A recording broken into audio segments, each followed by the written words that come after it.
more than 3000 years ago. 3000 years ago क्या हुआ, criminal law जो है ना, इस सिस्टम ने तश्कील पाई थी। ठीक है, ये सिस्टम तब बना था। Hammurabi, Hammurabi the sixth king of Babylon, Babylon का ये किंग था। ठीक है, created the most famous set of written laws of the ancient world, सबसे पहले कानून इस बंदे ने लिखा था। हमुराबी,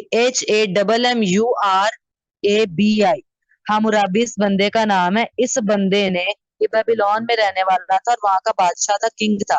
इस बंदे ने सबसे पहले हाथों से लिखा हुआ कानून, हैंड रिटन लॉ जो था वो बनाया था क्राइम्स के अगेंस्ट। तो हिस्ट्री क्या है लॉ की, कि सबसे पहला जो हैंड रिटन लॉ है ना, वो 6th सेंचुरी में आया था और हमुराबी ने बनाया। अब क्राइम की बात करते हैं, फिर से वही कि an act punishable by law. आप जितना इसको समझोगे उतना आपके माइंड में रह जाएगा। Originally taken from Latin word crimen, Latin के वर्ड क्रिमिन से लिया गया है, विच मीन्स टू चार्ज, जिसका मतलब होता है कोई सजा देना। और ग्रीक में ये क्रीमोस से निकला है, इसका मतलब होता है सोशल ऑर्डर, यानी जो भी सोशल ऑर्डर के खिलाफ जाएगा, समझो उसने क्या कमिट किया है, क्राइम कमिट किया है। चैट बॉक्स में बताओ, यहाँ तक क्राइम की समझ आई सबको, जो भी मैंने बताना चाहा है आप लोगों को?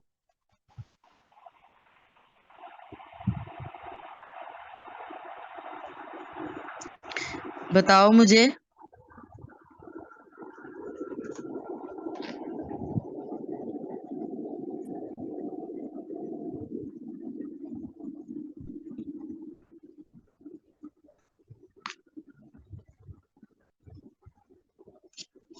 ओके, चीजें जो है ना बेटा बहुत ज्यादा इजी हैं। यानी क्राइम की देखो बेटा, आपको क्या डेफिनेशन दे रहा है कि एन एक्ट, कोई भी ऐसा एक्ट जो अकॉर्डिंग टू लॉ गलत हो। कौन सा लॉ? सोसाइटी का लॉ, उस कंट्री का लॉ, क्योंकि हर कंट्री का लॉ डिफरेंट है। लैटिन में क्रिमिनल लफ्ज से निकला है, जिसका मतलब होता है चार्ज यानी सजा देना। ग्रीक लैंग्वेज में क्रिमोस से निकला है, जिसका मतलब होता है सोशल ऑर्डर, यानी कोई भी चीज जो सोशल ऑर्डर के अगेंस्ट है वो क्राइम है। अब जब भी आपने क्वेश्चन को स्टार्ट करना है, आपने यहाँ से स्टार्ट करना है इंट्रोडक्शन से, फिर आपने क्राइम की डेफिनेशन लिखनी है। अगर उसकी सवाल की हेडिंग में डेवियंस वर्ड है, आपने उसकी डेफिनेशन लिखनी है। लॉ वर्ड है, आपने उसकी डेफिनेशन लिखनी है। आपने ये हिस्ट्री लिखनी है कि पहला लॉ कब बना था, आपने बताना है कि 3000 साल पहले हम्मुराबी एक किंग था, बेबीलोन में रहता था, 6वीं सदी की बात है, उसने सबसे पहले दुनिया का कानून लिखा था अपने हाथों से क्राइम्स के अगेंस्ट। अब आते हैं जो बड़ी पर्सनालिटीज है ना क्रिमिनोलॉजी से रिलेटेड, उनके अकॉर्डिंग क्राइम की क्या डेफिनेशन है। विलियम ब्लैकस्टोन, जब आप किसी क्रिटिक का नेम या किसी बड़ी पर्सनालिटी का नेम मेंशन कर देते हो ना, जिसका ताल्लुक उस सब्जेक्ट के साथ होता है, साथ ही आपके जो आर्ग्यूमेंट्स है बड़े स्ट्रांग हो जाते हैं। विलियम ब्लैकस्टोन की बात करते हैं, ये बड़ा एक नाम है क्रिमिनोलॉजी के अंदर। अकॉर्डिंग टू हिम, क्राइम क्या होता है? एन एक्ट, कोई ऐसा काम कमिटेड और omitted in violence of public law, for bidding और कमांडिंग इट, कोई भी ऐसा लॉ जो पब्लिक लॉ के मुताबिक मना किया गया हो, ठीक है, फॉरबिडन हो, अगर वो कमिट किया जाए तो वो एक्ट क्या है? क्राइम है। जेम्स स्टीफन क्या कहते हैं कि एक्ट फॉरबिडन बाय लॉ, कोई भी ऐसा एक्ट जिसे लॉ मना करता है, and revolting to the moral sentiments of the society, और जो क्या करे, जो सोसाइटी के अखलाकी आते हैं ना, उनको तबाह करे, खराब करे, उनके अगेंस्ट हो, तो वो चीज क्या है बेटा? वो चीज क्राइम है। अब कॉन्सेप्ट बेसिक क्राइम का क्या है, ये मेरे सारे हैंड रिटन नोट्स हैं जो मैंने अपने अटेम्प्ट में यूज किए थे, और इसमें तकरीबन 3 से 4 बुक्स का डेटा है, ठीक है, जिनमें ब्रांड्स भी आते हैं और कुछ ऐसी बुक्स भी हैं जो बड़ी वैल्यूएबल है, लेकिन वो ब्रांड्स में नहीं आती, इसलिए बच्चों को पता ही नहीं होता। वहां से निकला हुआ डेटा भी है, इसमें नेट के सारे रिसर्च पेपर्स भी हैं। ठीक है, ये सारी चीजें हैं, जैसे ये चीज जो मैंने आपको भी बताई, ये किसी बुक में नहीं लिखी होगी, ये नीदरलैंड वाली, कि जो सेम सेक्स मैरिज है नीदरलैंड में लीगल है, that's why it is not a crime there, लेकिन पाकिस्तान में नहीं है, तो यहाँ पे क्राइम है। अब ये एक फैक्ट है, फैक्ट एंड फिगर है, आप इसको पेपर में ऐड करोगे ना, ये किसी और बच्चे ने ऐड नहीं किया होगा, एग्जामिनर को पता लगेगा कि हाँ आप वाकई चीज को प्रिपेयर करके आए हो। अब ये देखो, कॉन्सेप्ट क्या कहता है, crime can not be committed unless it violets the law, तब तक क्राइम नहीं जब तक लॉ के अगेंस्ट नहीं। Concept of crime is always dependent on the public opinion, crime तभी होगा ना जब पब्लिक को लगेगा कि ये क्राइम है। वही वो बात कि अगर किसी कंट्री में एक चीज जुर्म ही नहीं है लेकिन हमारी कंट्री में वो जुर्म है, तो अकॉर्डिंग टू दैट कंट्री वो चीज क्राइम नहीं है, तो वहां पे वो क्राइम ही नहीं है। So according to public opinion, according to that country, हमें डिसाइड करना होगा कि ये चीज क्राइम है कि नहीं है। Legislation in national assembly on child marriage is now a law, ठीक है।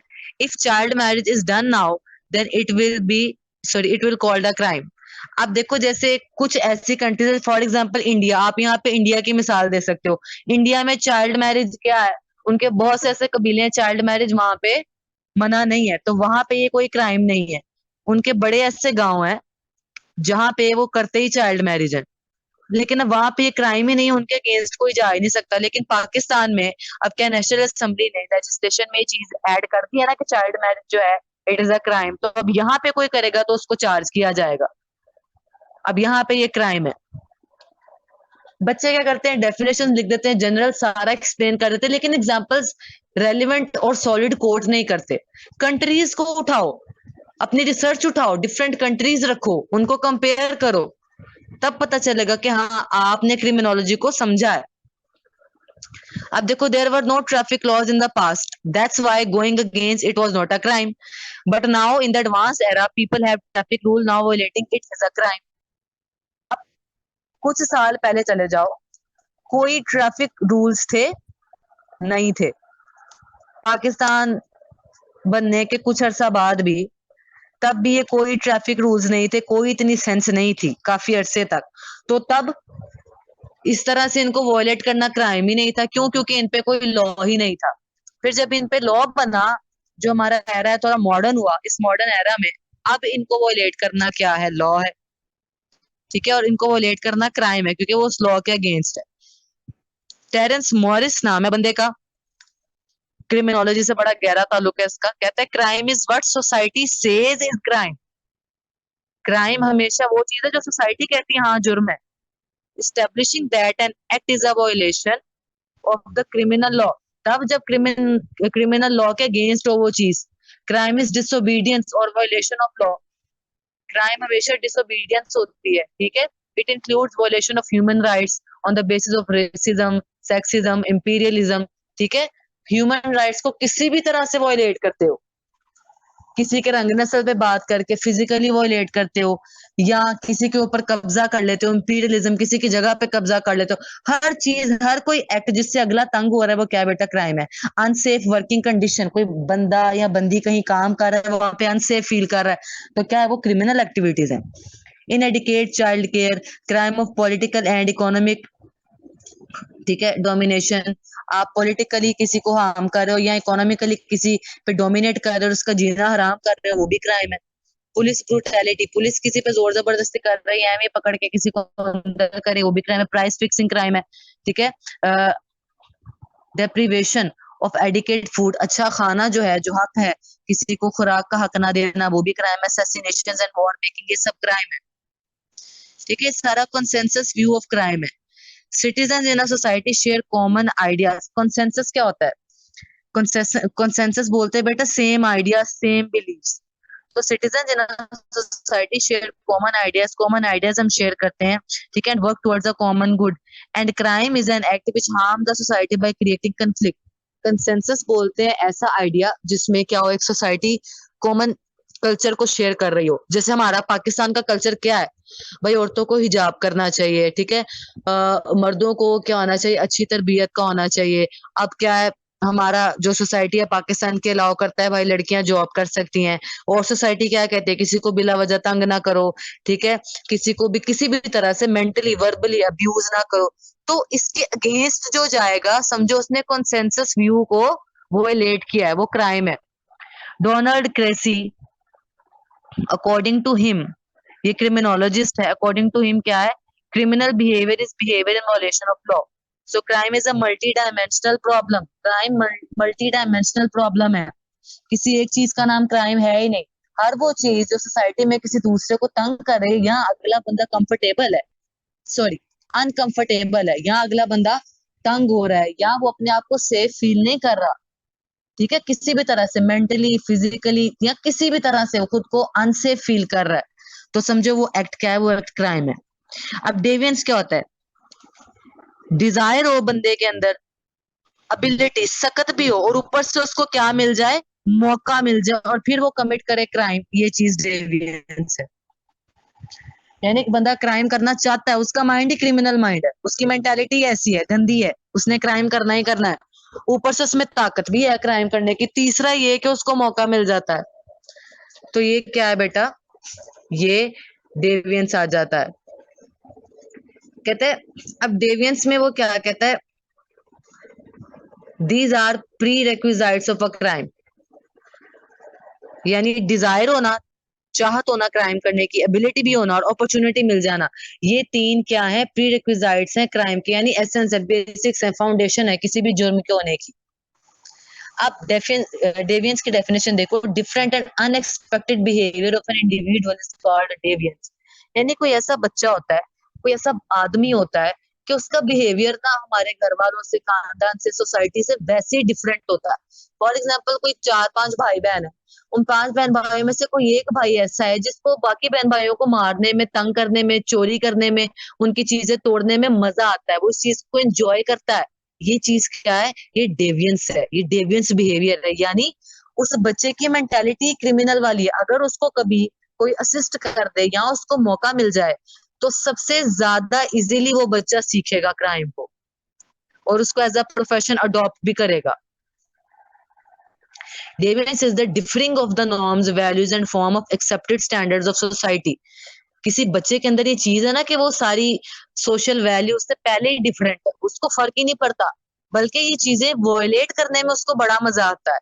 ऊपर से उसको ना तलब हो क्राइम करने की, उसको सुकून आता हो, उसको मजा आता हो, भाई बहनों से मारना पीटना, या उनके बैग में से पैसे निकाल लेना, छोटी छोटी चीजें, चोरियां करना, तंग करना, हेरा फेरी करना, और ऐसी चीज से मजा आता हो, रेलिश करता हो, वो शरारत समझ के करता हो, लेकिन ऐसा ऐसा उसकी आदत बन जाए, इसको डेविएंस बिहेवियर कहते हैं। Behaviour that depart from social norm, जो सोशल नॉर्म से बिल्कुल अलग हो, इज कॉल्ड डेविएंट बिहेवियर। ठीक है, यानी अगर क्वेश्चन में डेविएंस या डेविएंट बिहेवियर वर्ड आ जाता है और क्रिमिनोलॉजी का स्कोप पूछ लेता है, तो पहले सारा डेविएंस बताया, डेविएंट बिहेवियर बताया, अब आपको पता है क्या होता है। नीचे आप ये कोटेशन मार्क करो, चाहे इसको ग्राफ की सूरत में बताओ कि crime is equal to desire plus ability plus opportunity, और उसको सर्कल करके लिख दो कि भाई ये सारा क्या है, ये खुद सारा डेविएंट बिहेवियर है। तो आप ये लिखोगे। अब क्रिमिनोलॉजी एंड क्रिमिनलिटी क्या है, क्रिमिनोलॉजी की डेफिनेशन क्या है कि criminology is the branch of science deals with the study of crime, जो क्राइम के बारे में स्टडी करती है, क्राइम के कॉजेस के बारे में स्टडी करती है, फिर फ्रीक्वेंसी स्टडी करती है क्राइम की, कि क्राइम किस हद तक किया गया है, responses of law enforcement agencies, फिर लॉ पे क्या करता है, एंड मेथड्स ऑफ प्रिवेंशन, और फिर किन किन मेथड से हम उस क्राइम से बच सकते हैं। इस हर एक एक चीज की स्टडी को क्रिमिनोलॉजी कहा जाता है। इट इज अ सब ग्रुप ऑफ सोशियोलॉजी। अब ये क्रिमिनोलॉजी जो टर्म है ना, ये खुद सब ग्रुप है किसकी, सोशियोलॉजी की। ये भी एक आपका ऑप्शनल सब्जेक्ट है सीएसएस में, ये उससे निकला है। Other sub branches of criminology include penology, biocriminology and feminist criminology etc. ठीक है, अब कहता है the term criminality is used in criminology to refer to actual criminal characteristics of a person, यानी किसी इंसान के अंदर वो कैरेक्टरिस्टिक्स, वो खसूसियात है ना क्राइम करने की, वही डेवियंस बिहेवियर वाली बात, तो उसको क्रिमिनलिटी भी बोलते हैं उस बंदे की। यानी किसी बंदे में ये चीज है ना कि उसका बिहेवियर बाकियों से डिफरेंट है, तो ये उस बंदे की क्रिमिनलिटी है। यानी किसी भी बंदे का डेविएंट बिहेवियर उस बंदे की क्रिमिनलिटी कहलाता है, कि इस बंदे में 90% क्रिमिनलिटी है, क्यों, क्योंकि 90% डेविएंट है बाकी बंदों से।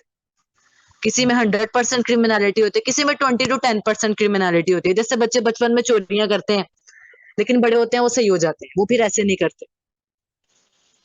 ये यानी मेरे में जितना मेरा माइंड है ना क्राइम की तरफ, जितना मेरा डेविएंट बिहेवियर है ना क्राइम की तरफ, उतनी मेरे अंदर क्रिमिनलिटी है, मैं उस हद तक क्राइम कर सकती हूँ। फिर फेलोनीज क्या होती हैं, मिसडिमेनर्स क्या होते हैं, the difference between them lies on the intensity and seriousness of crime. कैसे, felonies are the most serious classification of crime. Felonies कैसे क्राइम्स को कहा जाता है, it is punished by incarceration of more than a year in prison and in some cases life imprisonment without parole। parole कहते हैं रिहाई मिल जाना। ठीक है। अब क्या होता है, कहता है कि बस बेटा कर देते हैं एंड, बस थोड़ी देर 10 मिनट आप मुझे दे दो। अब कहता है फेलोनीज ऐसे क्राइम होते हैं कि जिसकी सजा जो है कम से कम 1 साल से तो शुरू होती हो या लाइफ इम्प्रिजनमेंट, यानी 1 साल से ज्यादा जेल से लेकर अगर उम्र कैद तक का कोई भी जुर्म है ना, वो फेलोनीज में आता है। ठीक है, यानी संगीन किस्म के जो जुर्म है जिनमें उम्र कैद भी आ जाए बगैर किसी रिहाई के, बगैर किसी पैरोल के, तो वो जुर्म है। पैरोल पे आगे पूरा बेटा लॉन्ग क्वेश्चन पढ़ेंगे। Both property and person crime can be felonies. इसमें होता है भाई किसी के साथ प्रॉपर्टी से मतलब किसी की प्रॉपर्टी छीन लेना या किसी इंसान के साथ क्राइम करना। फॉर एग्जांपल मर्डर है, रेप है, व्हाइट कॉलर क्राइम्स है, फ्रॉड स्कीम्स है, ये सारे जो खतरनाक और बुरी हद तक क्राइम्स है ना, ये फेलोनीज कहलाते हैं, जिनकी संगीन सजाएं होती है। अब इनसे जो कम शिद्दत वाले क्राइम्स है ना, इन्हीं क्राइम्स की शिद्दत को अगर कम कर दिया जाए, यानी अगर रेप है तो रेप का कम शिद्दत क्या होगी, किसी को छेड़ना, हैरास करना। मर्डर है, मर्डर हाई फेलोनी है ना, तो इसकी शिद्दत कम कर दी जाए, यानी धमकियां देना कि तुम्हें मार देंगे, ये कर देंगे, वो कर देंगे, तो फेलोनीज की शिद्दत को कम कर दिया जाए तो मिसडिमेनर्स कहलाती हैं। और इनकी पनिशमेंट क्या होती है, 12 महीने। ठीक है, और इससे कम भी होता है, यानी 1 साल या इससे कम, या इसमें फाइन भी दिया जाता है। It include fine plus probation, क्योंकि इसमें क्राइम को पूरी तरह से कमिट नहीं किया जाता, बल्कि क्या किया जाता है, उसकी कम जो शिद्दत है ना, उसको इख्तियार किया जाता है, धमकियां शमकियां दी जाती हैं, तो इसलिए इसको मिसडिमेनर्स कहते हैं। अब मैक्सिमम पनिशमेंट इसमें बड़ी हद है 1 साल होती है, इससे ज्यादा नहीं, उससे कम भी हो सकती है, कुछ महीने, और साथ में fine 1-2 lakh. Unlawful possession of weapon, जैसे अनलॉफुल वेपन पास रखना, फिर ब्रीचिंग ट्रैफिक लॉस, एवं ट्रैफिक लॉ तोड़ देना, शराब पीते पकड़े जाना, या फायरिंग करना शादियों पे, ये होते हैं बेटा मिसडिमेनर्स। ठीक है, आज हमारी क्लास थोड़ी लेट हुई है, इसलिए हम इसको ना बेटा जल्दी एंड कर देंगे, और कल से ना रिकॉर्डिंग भी करेंगे क्लास की। तो आपने परेशान नहीं होना, मैंने भी नमाज पढ़नी है, हम लोग निकलते हैं। किसी को कोई एतराज तो नहीं है ना? स्कोप कल पढ़ेंगे, इन्फ्रेक्शंस आज देखते हैं, और ये जो मेन चीजें हैं ना, आपने इनको अपने जेहन में रखना है। पीडीएफ में आपको भेज देती हूँ ग्रुप में, आपने परेशान नहीं होना। क्लियर है? अभी तक वैसे आपको मजे का लगा ना? ये टर्म्स आपको समझ में जब तक ना आई, तब तक क्रिमिनोलॉजी ही समझ में नहीं आई। तो हाँ बेटा, हमारा हो गया क्लास का स्टार्ट, तो आपने अब घबराना नहीं है, कोई इमरान खान वाला डायलॉग घबराना नहीं है। कल से पूरे हम लोग क्या करेंगे, 6:30 से पहले लिंक आ जाएगा ग्रुप में, और 6:30 बजे एग्जैक्ट क्लास स्टार्ट, और ये अजान होने से पहले पहले तक हम लोग काफी हिस्सा कर चुके होंगे। ठीक है, इन्फ्रेक्शंस मेन चीज, अब ये समझो। अब वो चीज जो क्राइम ही नहीं है, छोटी मोटी चीजें, पिटी ऑफेंसेस, बहुत ही छोटी चीजें, जिसमें आप धमकियां भी नहीं देते हो, ठीक है, उस उन चीजों को इन्फ्रेक्शंस कहते हैं। पिटी ऑफेंसेस छोटे छोटे गलतियां कह लो, दैट आर पनिशेबल, जिनकी सजा जरूरी होती है ताकि वो छोटी गलतियां बड़ी में ना हो जाए। लेकिन इनकी सजा में फिजिकल रिमांड या जेल में डालना नहीं आता, बल्कि सिर्फ और सिर्फ फाइन आता है, यानी by fine only but not jail. आप इसमें जेल में नहीं फेंक सकते। जैसे छोटा छोटा जो मतलब जुर्म है, क्या ट्रैफिक लॉ की वायलेशन, इस पे फाइन हो जाता है, आप इसमें किसी को जेल में नहीं डाल सकते। ठीक है, कोई भी ऐसी चीज जिसमें आपको फाइन किया जाए वो। अब आपका आज का काम क्या है, आपने इन्फ्रेक्शन को गूगल पे सर्च करना है, आपने फेलोनीज देखनी है, मिसडिमेनर्स देखनी है, क्रिमिनलिटी देखनी है, क्रिमिनोलॉजी देखनी है, डेविएंस देखना है, इन सब चीजों को देखना है आपने। ठीक है, कल ना जूम प्रो पे करूंगी ना, तो उसका टाइम ज्यादा होगा, टॉट अप्लाई होगा इन पर, नहीं वो नहीं होगा, ये सिर्फ रिलेटेड टू ना फाइन, इतना ज्यादा नहीं होता, बल्कि उनको ऐसे छोड़ भी दिया जाता है समझा के ही ना। फ्रैक्शंस ऐसे होते हैं कि फॉर एग्जांपल अगर कोई बच्चा है, उसने हमें शोखी शोखी में कोई एक्ट कर दिया है ना, जैसे ट्रैफिक लॉ है, उनको मतलब तोड़ दिया, वो लेट कर दिया, तो बस बाज दफा थोड़ा डरा डरू के समझा के भी भेज देते हैं वापस, फाइन भी बाज दफा नहीं लेते, बहुत ही छोटा। तो स्कोप हमारा मेन, बहुत ही मेन इंपॉर्टेंट क्वेश्चन है बेटा, ये पेपर में आना ही आना है। पीछे यहाँ तो डेवियंस पूछ लेगा, यहाँ क्रिमिनलिटी पूछ लेगा। ठीक है, पूछेगा define criminality and scope of criminology, या what is deviance according to you and also tell the scope of criminology, इस तरह सवाल आता है। तो पीछे वाली चीजें होना लाजमी है। नमाज का टाइम लेट होता जा रहा है तो फिर बेटा क्लास को एंड कर दे। एंड करते हैं आज का लेक्चर। जो टर्म्स है बेसिक समझ में आई है? किसी को कोई एतराज या कोई मसला बताओ मुझे। ये जो पीडीएफ है मैं पूरा का पूरा ग्रुप में भेज रही हूँ, इसको खत्म हम लोग कल कर देंगे इंशाल्लाह। ठीक है, कल सारा स्कोप पढ़ेंगे और कल पेंसिल और रजिस्टर लेके बैठना, फैक्ट एंड फिगर्स लिखवाऊंगी जो मैंने इसमें नहीं लिखे। चलो ठीक है बच्चों, अपना ख्याल रखो, नमाज पढ़ो, मेरे लिए दुआ लाजमी करना, अपने लिए दुआ लाजमी करना। और अटेम्प्ट जो है, मजे की बात यह है कि आपका जो एमपीटी का था ना अप्लाई करने का, वो अब नवंबर से भी ज्यादा लेट हो गया, क्योंकि मसला आ रहा है कि ना स्पेशल सीएसएस कई पोर्टल यूज कर रहे हैं ये एमपीटी के एडमिशन के लिए, तो उस पे हो नहीं रहा, तब इनको दोबारा से नया पोर्टल बनाना पड़ना। तो मुझे लगता है ये एमपीटी आपका शायद जनवरी या दिसंबर में हो। जो अब न्यू डेट्स आई थी ना, अब वो भी दोबारा से कैंसिल हो गई है, पोर्टल में मसला आ रहा है, तो पेपर बेटा आपके मई में चले जाएंगे बहुत आराम से। रिटर्न ऑब्वियसली एज पर जब आपका एमपीटी लेट होना है तो आराम से आपका, हाँ ये तो आप लिख के रख लो कि 24 तो आपका लेट हो ही गया, 2024 का सीएसएस आपका लेट हो ही गया। अब देखो कितना लेट करते हैं, मई में करते हैं या इससे भी आगे, क्योंकि नवंबर में अगर एमपीटी था जो 2 दिन पहले न्यूज दी एफपीएससी ने, तो उसके अकॉर्डिंग मई में पेपर होने थे। लेकिन अब अगर ये पोर्टल 10-15 दिन में फिक्स नहीं करते और नवंबर में एमपीटी नहीं होता, वो दिसंबर में चला जाता है, तो फिर बेटा मई से भी अगले महीने में होंगे। क्योंकि मसला आ रहा है पोर्टल का, पोर्टल एक्सेप्ट ही नहीं कर रहा, वो ओपन ही नहीं हो रहा, डेट्स आ जाती है, बच्चे अप्लाई करने जाते, पोर्टल ही नहीं खुलता। तो पोर्टल फिक्स करना है उन्होंने, पोर्टल का इशू आ रहा है, तो आपको टाइम मिल जाएगा, बस अपनी तैयारी रखो। हाँ बताया ना उन्होंने। तो अब देखो मई में लेते हैं या मई से नेक्स्ट मंथ लेते हैं, पेपर तो बेटा आपके लेट है, लेकिन इसका मतलब ये नहीं है कि आप अब ढीले हो जाओ या शोखे हो जाओ या बस बोलो कि नहीं मौजें हैं हमारी। इसका मतलब ये है कि टका के तैयारी करनी है, अल्लाह का शुक्र अदा करो आपको टाइम मिल गया, वरना पेपर तो 29 फरवरी को था, अब मई में चला गया। अच्छा बदर, आप एक काम करो बेटा, सर को मैसेज करो, वो आपको ग्रुप में ऐड कर देंगे। ठीक है मेरा बेटा, परेशान नहीं होना।